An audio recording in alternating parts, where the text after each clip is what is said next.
La première chose, c'est de mettre ses bottes, de prendre sa bêche et d'aller dans les champs.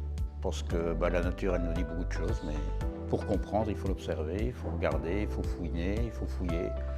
Et à partir de là, on va découvrir que le sol, c'est un milieu vivant. Et ça devient alors captivant de continuer à fouiner. Après, il faut s'informer. Il y a plein de réunions, il y a plein de données aujourd'hui techniques dans tous les domaines, par plein d'instituts qui permettent d'évoluer aussi. Les vérités d'hier ne sont pas celles de demain, encore moins celles d'aujourd'hui.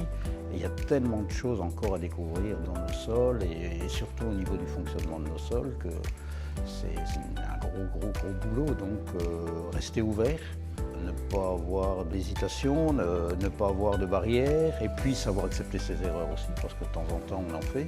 Ça permet de progresser parce que chaque ferme est différente également, donc à partir de ce moment-là, il faut vraiment s'adapter au cas par cas. Ensuite, oui, bien sûr, couvrir les sols, c'est une des choses qu'il faut mettre en place rapidement, mais aussi raisonner tout dans son ensemble.